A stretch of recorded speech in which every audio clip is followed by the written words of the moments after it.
Bien-aimés, bonjour chers frères et sœurs. Je rends grâce à Dieu qui permet qu'on puisse encore se retrouver pour cette vidéo.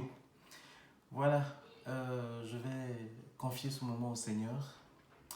Père éternel, nous te bénissons, nous te rendons toute la gloire et tout l'honneur. Seigneur Jésus-Christ, c'est une grâce encore d'être là pour faire cette vidéo, pour enregistrer cette vidéo. Seigneur, mon objectif, c'est que Yeshua Hamashiach soit vu, c'est que Jésus, tu sois vu. Mon objectif, Seigneur, c'est que tu puisses transmettre la pensée que tu m'as mise sur le cœur. Éternel, que ton nom seul soit glorifié, Père, que la personne, Seigneur, l'objectif que tu vises au travers de cette vidéo soit atteint, Père, au nom puissant de Jésus. Ouvre les cœurs, ouvre les pensées, Seigneur, prends ma bouche et parle, et que ton nom soit élevé durant tout ce temps que durera cette vidéo, au nom puissant de Jésus. Amen. Voilà, bien-aimés, le Seigneur nous fait la grâce encore d'être là aujourd'hui. Et aujourd'hui, j'aimerais parler d'un thème, d'un thème dont on m'a parlé. Et c'est vrai que je vais l'aborder un peu différemment. Hein. Et pour commencer ce thème, je vais raconter l'histoire d'un personnage de la Bible. Ça se déroule en Genèse 12. Je vais m'intéresser dans Genèse 12, là, au verset 10 jusqu'au verset 20. C'est l'histoire d'Abraham. La Bible dit que Dieu a appelé Abraham.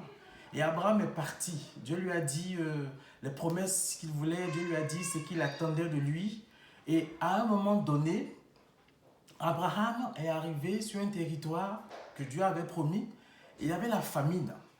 Et la Bible dit que Abraham est descendu en Égypte. Il est descendu en Égypte et il a même menti quand il allait en Égypte. Il a fait croire que Sarah était sa sœur. Et Dieu, aidant, Pharaon s'est rendu compte que Sarah, en fait, était l'épouse d'Abraham. Et c'est ce qui a fait qu'à un moment donné, Pharaon a craint Dieu et qu'il a poliment chassé Abraham de l'Égypte.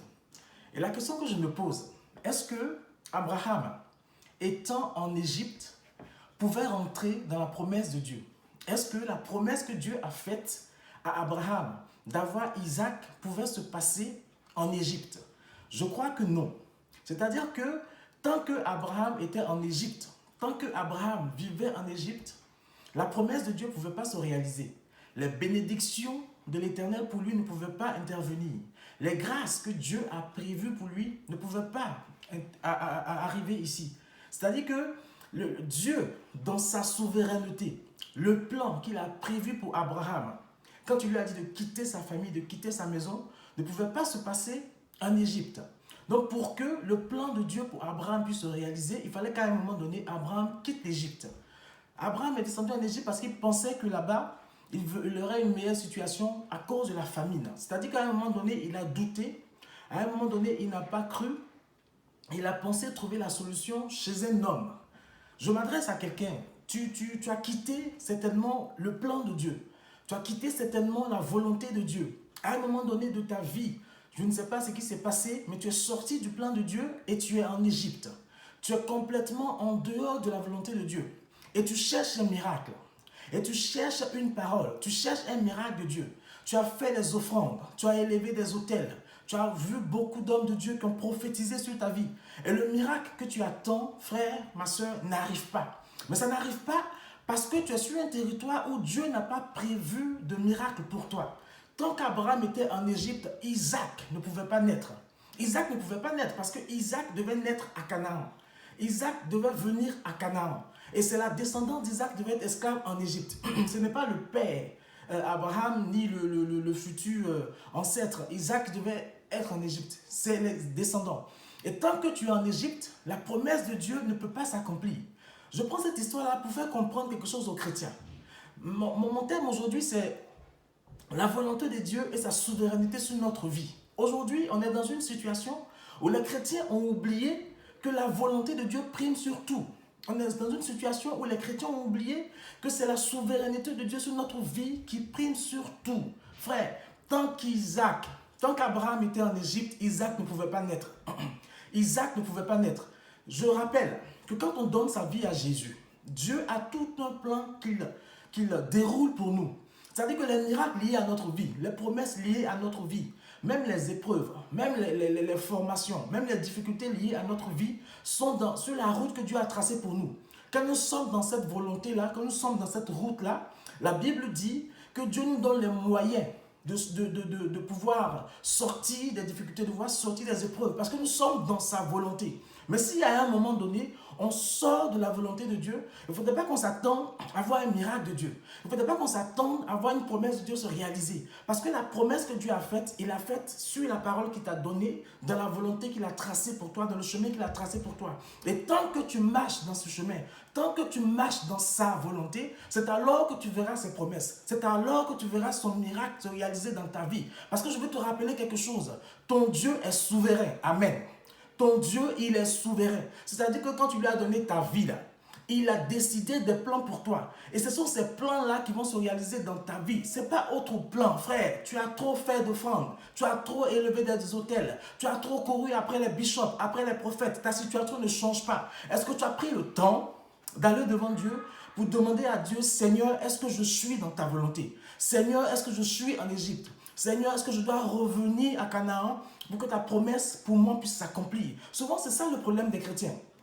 Aujourd'hui, on veut que tout le monde soit médecin. On veut que tout le monde soit directeur. On veut que tout le monde soit avocat. On veut que tout le monde soit président. Frère, Dieu ne t'a peut-être pas appelé à être président. Il ne t'a peut-être pas appelé à être avocat. Mais quand est-ce que tu vas mettre Dieu au centre de ta vie, afin que son plan pour toi puisse s'accomplir? Quand est-ce que tu vas mettre Dieu au centre de ta vie, afin que sa volonté pour toi puisse s'accomplir?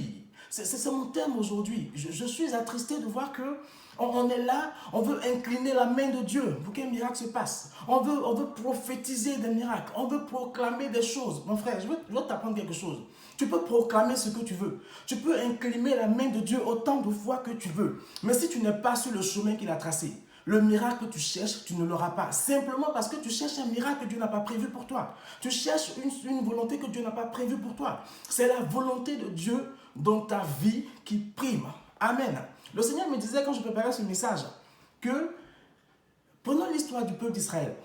À chaque fois qu'il voulait aller en guerre, il consultait l'Éternel. S'il y avait un prophète, il demandait la volonté, l'avis du prophète. S'il n'y avait pas de prophète, il prenait les prêtres, il prenait les instruments sacrés et il consultait l'Éternel. Et selon ce que l'Éternel disait, il partait en guerre.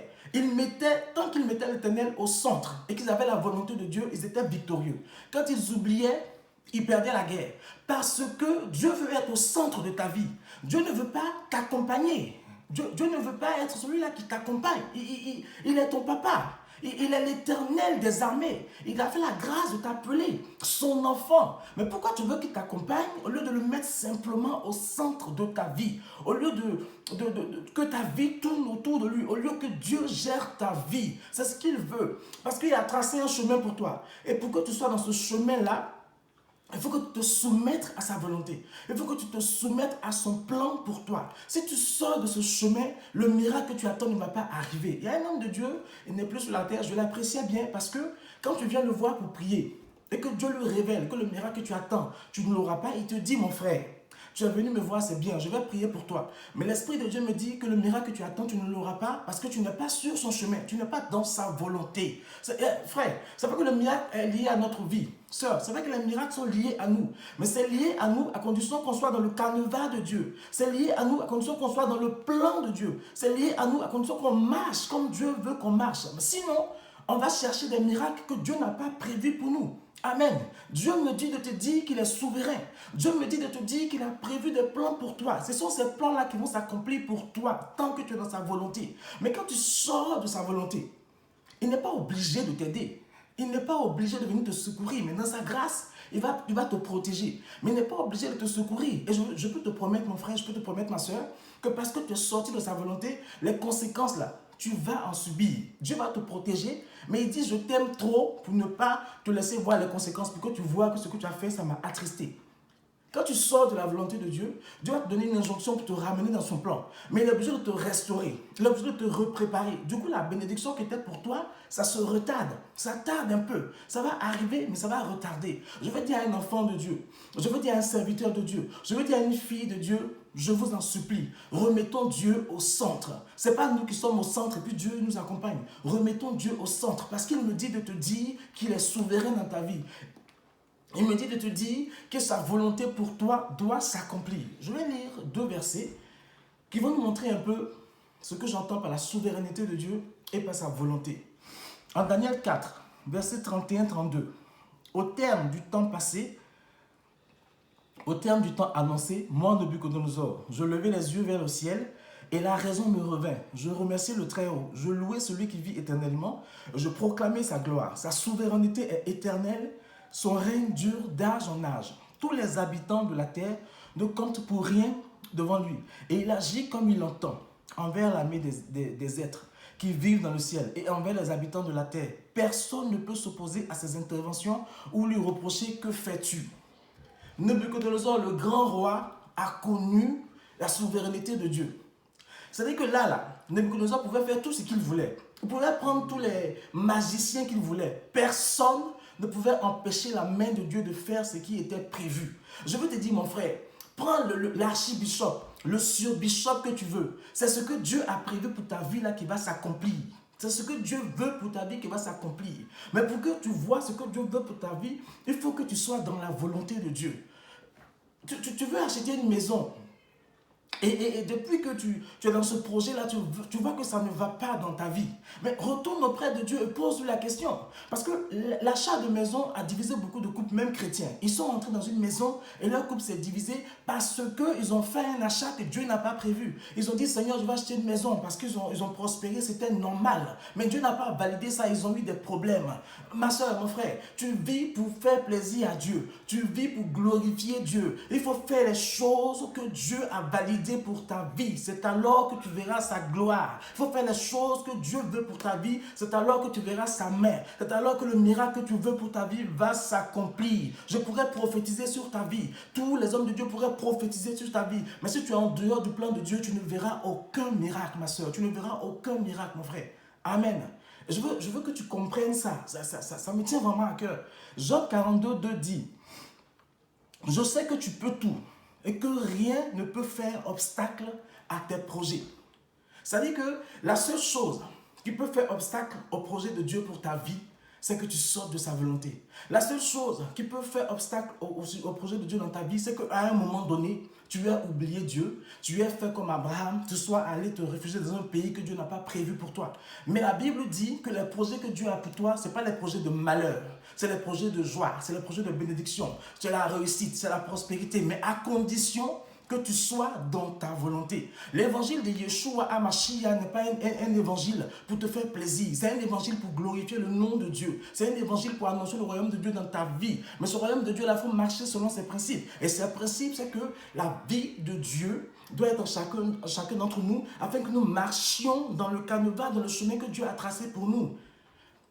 Dieu est suprême. Ça veut dire que Dieu est souverain. Ça veut dire que Dieu est au-dessus de tout. Ça veut dire qu'il est sans limite dans sa puissance. Ça veut dire qu'il juge, qu'il décide sans appel. Et je te rappelle que la décision d'un souverain s'impose à ses sujets. Quand Dieu décide quelque chose, ça s'impose à toi. Dès l'instant où tu as donné ta vie à Jésus, c'est que tu lui as dit que ces décisions doivent s'imposer à toi. Je t'en supplie, remets Jésus au centre de ta vie. Remets Jésus au centre de ta vie. C'est important. Les chrétiens sont frustrés. Les chrétiens sont déçus. Les chrétiens sont même offusqués. Les chrétiens sont paniqués parce qu'ils veulent des choses que Dieu n'a pas prévues pour eux. Ils veulent aller à des endroits où Dieu ne les attend pas. Ils veulent marcher dans des chemins que Dieu n'a pas tracés pour eux. Mes frères, tu seras déçu. Mes frères, tu seras offusqué. Tu vas croire que Dieu t'a abandonné. Mais en réalité, ce n'est pas Dieu qui t'a abandonné. C'est toi qui as abandonné Dieu. C'est toi qui t'es éloigné de ce qu'il a prévu pour toi. Et il me demande de te dire, mon frère, il me demande de te dire, ma soeur, qu'il veut reprendre le contrôle de ta vie. Amen. Il veut être le Dieu que tu as aimé au commencement, que tu as laissé diriger ta vie, que tu as laissé contrôler ta vie. Mais qu'est-ce qui s'est passé dans ta relation avec Dieu? Pourquoi t'es-tu éloigné de lui? Pourquoi tu es parti? Reviens à la maison de ton Père, reviens au pied de ton Père, reviens dans le secret avec ton Père pour qu'il te repositionne dans sa volonté. Amen. Franchement, ça me tient à cœur. Je prie vraiment que tu puisses à un moment donné, te remettre en question. Dans le message passé, j'ai parlé d'aller voir Jésus. Mais c'est tellement important quand à un moment donné, tu te rends compte que tout est bloqué. Quand à un moment donné, tu te rends compte que tu appelles des miracles, on prophétise que rien ne se passe, c'est pas le problème, c'est pas Dieu. C'est pas Dieu qu'il faut remettre en cause. Mon frère, ma soeur, c'est à toi de te remettre en cause, d'aller devant Dieu, d'aller voir Jésus et dire Seigneur, si j'ai péché, pardonne-moi, révèle-moi là où je me suis trompé et que je revienne dans ta volonté. C'est seulement que tu verras les miracles dont j'en parle s'accomplir dans ta vie. C'est seulement là que tu verras que tu es prêt pour que les miracles se déploient dans ta vie. C'est seulement là que tu verras que Dieu va te faire la grâce de voir ta main posée sur toi pour que les miracles, tu les vois, pour que les projets qu'il a prévus pour toi, tu les vois. Amen. Et c'est important. C'est-à-dire que Dieu veut qu'en tant que son enfant, tu ne sois plus frustré. Dieu veut qu'en tant que son enfant, tu ne sois plus déçu. Mais pour ça, il faut que tu reviennes dans sa volonté. Il faut que tu reviennes dans son chemin. La Bible dit en Proverbe 19, 21, il y a dans le cœur de l'homme beaucoup de projets, mais c'est le plan de l'Éternel qui s'accomplit. Je veux te dire que quels que soient les projets que tu as dans ton cœur, quel que soit le rêve que tu formes depuis longtemps, si Dieu n'a pas prévu ça pour toi, tu peux faire tous les jeûnes que tu veux. Tu peux faire toutes les proclamations que tu veux. Tu ne vas pas voir cela s'accomplir dans ta vie. Simplement parce que Dieu n'a pas prévu ça pour toi. Parce que Dieu ne t'a pas réservé cela. Bien-aimés, prions pour que Dieu nous montre ce qu'il a prévu pour nous, afin que nous marchions dans ces plans-là. On nous dit dans la Bible, en Éphésiens 2, le verset 10, il dit en réalité, c'est lui qui nous a fait. Nous avons été créés en Jésus-Christ pour des œuvres bonnes que Dieu a préparées d'avance afin que nous les pratiquions. C'est-à-dire que comment tu veux pratiquer une œuvre que Dieu n'a pas prévue pour toi d'avance? Comment tu veux rentrer dans un projet que Dieu n'a pas prévu pour toi d'avance? Frère, laissons-nous conduire par Dieu. Laissons-nous diriger par Dieu. Laissons-nous mener par Dieu. Laissons l'Esprit de Dieu nous conduire afin que nous pratiquions les œuvres que Dieu a déjà accomplies d'avance, a déjà préparées d'avance pour nous. Pour Satan, ce qui se passe, il découvre. Mais pour Dieu, c'est comme un film. C'est comme quelque chose qu'il a déjà vu. Il a déjà tout préparé. Il attend juste que nous venions pour qu'il nous aide à pratiquer ce qu'il a préparé pour nous d'avance. Je t'en supplie. Le miracle que tu cherches là, peut-être que c'est pas ce que Dieu veut pour toi. Le prodige que tu cherches là, peut-être que c'est pas ce que Dieu veut pour toi, simplement parce que à un moment donné, tu es sorti et tu es allé en Égypte. Reviens sur le chemin, s'il te plaît. Reviens dans la volonté de Dieu, s'il te plaît. Et quand je dis ça, on m'oppose parfois le psaume 37, le verset 4, qui dit « Fais de l'Éternel tes délices et il te donnera ce que ton cœur désire. » Et quand on m'oppose ça, ça me fait un peu rigoler, parce que quand tu fais de l'Éternel tes délices, tu veux faire plaisir à l'Éternel. Les délices, ça veut dire plaisir. C'est-à-dire que quand l'Éternel est ton plaisir, quand l'Éternel est ta joie, mais tu veux le glorifier, mais tu veux faire plaisir à ce Dieu-là. Et quand tu veux faire plaisir à ce Dieu, frère, je vais t'apprendre peut-être quelque chose que tu ne sais pas. La volonté de Dieu, ce que Dieu a prévu pour toi, le projet de Dieu, le plan de Dieu pour ta vie va se transformer en besoin en toi. Et tu vas aller fléchir genoux pour que ces besoins-là, Dieu puisse les assouvir, Dieu puisse les combler. C'est-à-dire que ça va devenir des prières que tu vas former à Dieu. Mais tu ne vas pas prier dans le vide, parce que Dieu a créé cela en toi. La Bible dit qu'il produit en nous le vouloir et le faire. Donc à un moment donné, quand l'Éternel est tes délices, quand l'Éternel est tes délices, à un moment donné, sa volonté se transforme en besoin dans ton cœur, en besoin dans ta vie, et tu fléchis genoux pour savoir comment entrer maintenant en possession de ce que Dieu a prévu. Frère, notre Dieu est organisé. Notre Dieu n'est pas un Dieu du désordre, il est organisé. Donc si tu veux glorifier le nom de Dieu, si ton désir c'est de faire plaisir à Dieu, fléchis genoux et laisse Dieu faire couler en toi sa volonté pour que tu puisses les présenter, pour qu'il puisse réaliser, pour qu'il puisse combler ces besoins-là. Amen.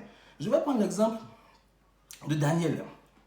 La Bible dit qu'à un moment donné, Daniel a lu la prophétie de Dieu.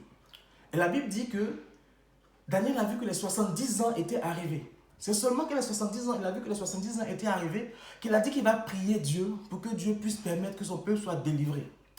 Si Daniel avait commencé à prier Dieu à 45 ans, si Daniel avait commencé à prier Dieu à 60 ans, il aurait pu faire toutes les prières qu'il veut. Il aurait pu faire toutes les prières d'invocation, de supplication, d'intercession. Il ne se passerait rien. Parce que le Dieu souverain avait établi une date. Et tant que cette date n'est pas arrivée, Daniel ne pouvait déclencher aucun miracle. Mon frère et ma soeur, je ne sais pas si tu vois ce que je veux te faire comprendre. Tu ne peux pas faire bouger la main de Dieu pour une œuvre qui n'a pas prévu pour toi. Tu ne peux pas faire bouger la main de Dieu quand le temps d'accomplir quelque chose précisément dans ta vie n'est pas arrivé. C'est pour cela qu'il faut écouter Dieu. Là, Daniel, il a lu la parole. Mais toi, il faut écouter Dieu pour savoir quand prier, comment prier. Et pour cela, il faut que tu laisses Dieu créer en toi les besoins. Il faut que tu laisses Dieu créer en toi les sentiments. Ce qu'il faut pour pouvoir venir devant lui et prier pour qu'il puisse déclencher le miracle. Amen. Et j'aimerais vraiment qu'on soit conscient que la souveraineté de Dieu n'est pas négociable dans notre vie. Dieu est souverain. Il fait ce qu'il a prévu et il fait ce qu'il veut. Tu ne peux rien y changer. Et ça, il faut que les chrétiens que nous sommes, nous comprenions cela pour arrêter d'être frustrés, pour arrêter d'être déçus, parce qu'on croit que Dieu nous a abandonnés, parce que j'attends telle chose, ça ne vient pas, parce que je veux faire telle chose, ça ne vient pas. Ça ne vient pas parce que ce n'est pas encore le temps, ça ne vient pas parce que simplement Dieu n'a pas prévu ça pour toi. Et pour savoir cela, il faut aller dans le cœur de Dieu, dans l'intimité de Dieu. Amen. Je vais finir avec le texte de Daniel 3. Tout le chapitre de Daniel 3 et m'arrêter sur les versets 16 à 18. La Bible dit: Shadrach, Meshach et Abednego répliquèrent au roi Nebuchadnezzar: nous n'avons pas besoin de te répondre là-dessus. Notre Dieu, celui que nous servons, peut nous délivrer de la fournaise ardente et il nous délivrera de ton pouvoir, roi. Et même s'il ne le faisait pas, sache, roi, que nous ne servirons pas tes dieux et que nous n'adorons pas la statue en or que tu as dressée. Amen. Ce qui me plaît sur ces trois jeunes gens-là, c'est qu'ils se sont soumis à la volonté de Dieu. Ils se sont soumis à la souveraineté de Dieu. Mais chaque Shadrach et Abednego ont compris que la seule personne qui a le dernier mot sur leur vie, c'est Yeshua HaMashiach. Ils n'ont rien à dire. Enfin, c'est l'Éternel des armées en l'occurrence ici. Yeshua HaMashiach, oui, l'Éternel des armées. Ils n'ont rien à dire. C'est Dieu qui a leur vie. Et ce qui me plaît, c'est qu'ils se disent que peut-être que cette fournaise ardente, ça sera leur fin. Déjà, ils ont une espérance. Ils se disent peut-être que Dieu va vouloir nous délivrer. Et puis ils disent que même s'il ne nous délivre pas, nous, on va lui rester fidèles. On ne va jamais se prosterner devant une statue qui n'est pas Dieu. C'est ça, se remettre à la main de Dieu. C'est ça, se remettre à la souveraineté de Dieu. Quoi qu'il arrive, quoi qu'il t'arrive, quoi qu'il nous arrive, nous restons attachés à Dieu. Quoi qu'il se passe, nous restons fidèles à Dieu. C'est lui seul qui peut nous délivrer ou pas, selon sa volonté, selon sa souveraineté. Je te rappelle, mon frère, je te rappelle, ma soeur, que tu n'es de passage que sur la terre. Tu n'es de passage que sur la terre. Dieu t'a envoyé pour une œuvre précise. Dieu t'a envoyé pour une œuvre qu'il a préparée d'avance pour toi, pour que tu la pratiques. Et pour ça, il faut que tu rentres dans l'intimité de Dieu, pour qu'il te révèle ce qu'il a prévu. Amen. J'ai vu dans ma petite vie là, j'ai vu beaucoup d'hommes de Dieu se faire appeler pasteur, se faire appeler prophète, se faire appeler évangéliste. En fait, ils se sont donné un titre auquel Dieu ne les a pas appelés. Et ils s'attendent à des miracles par rapport à ce titre-là qui n'arrive pas. Mais parce que ils ne sont pas appelés évangélistes, ils sont appelés à faire autre chose. Ils ne sont pas appelés prophètes, ils sont appelés à être peut-être pasteurs. Ils s'attendent à une onction liée à un ministère auquel Dieu ne les a pas appelés. Ils vont faire tous les jeûnes qu'ils veulent. Dieu va leur dire: je ne t'ai pas appelé prophète, je t'ai appelé pasteur, retourne au ministère auquel je t'ai appelé. Je veux simplement te faire comprendre que pour que la main de Dieu soit active dans ta vie, pour que l'Esprit de Dieu soit actif dans ta vie, pour que les miracles de Dieu se produisent dans ta vie, il faut que tu reviennes simplement dans sa volonté. Il faut que tu te souviennes que Dieu est souverain, que sa volonté triomphe dans ta vie, que dès l'instant où tu lui as donné ta vie dépend exclusivement de lui. Ça ne dépend plus de toi. On t'a fait croire pendant longtemps que tu pouvais faire de ta vie ce que tu veux. L'Esprit de Dieu te dit que non. C'est lui qui fait de ta vie ce qu'il veut. C'est lui qui produit en toi le vouloir et le faire. C'est lui qui veut te conduire. C'est lui qui veut te mener. Et les projets, les miracles, les promesses qu'il a pour ta vie sont sur le chemin qu'il a lui-même tracé pour toi. Amen. Amen. Donc mon exhortation vraiment, c'était de te faire comprendre que la souveraineté de Dieu et sa volonté s'imposent à toi depuis le jour où tu lui as donné ta vie. Si ton miracle n'arrive pas, pose-toi simplement la question de savoir si tu es toujours sur le chemin de Dieu ou si tu es sorti du chemin de Dieu. Que le nom de Dieu soit béni et que ce message-là, j'espère qu'il va te faire du bien. Et s'il t'a fait du bien, essaie de le partager, essaie de transmettre à d'autres personnes et que vraiment Jésus soit béni dans ta vie. Je prie vraiment que tu puisses remettre Dieu au centre de ta vie. Je prie vraiment que tu puisses remettre Dieu au centre de ta vie. Et avant de finir, je vais m'adresser à une personne. Tu n'as pas l'habitude de regarder mes vidéos. Je ne sais pas comment mes vidéos vont te parvenir. Je peux juste te dire que tu es responsable dans ton église. Et qu'en ce moment, dans ton couple, ce n'est pas la grande forme. Mais mon propos n'est pas sur ce qui se passe dans ton couple. C'est que tu es en train de créer un flirt, une certaine intimité avec une collègue de ton travail. L'Esprit de Dieu me dit de te dire que ce que tu es en train de faire peut te conduire au péché. Tu vas détruire tout ce qu'il a pris le temps de construire avec toi et ton épouse. Donc, bien aimé, si tu m'entends, prends le temps de t'éloigner de cette collègue-là. Prends le temps de demander pardon à ta femme et prends le temps d'inviter Dieu dans votre couple afin qu'il puisse vous restaurer, afin qu'il puisse vous consoler. Que le nom de Dieu soit béni et on se revoit la prochaine fois pour une vidéo. Amen.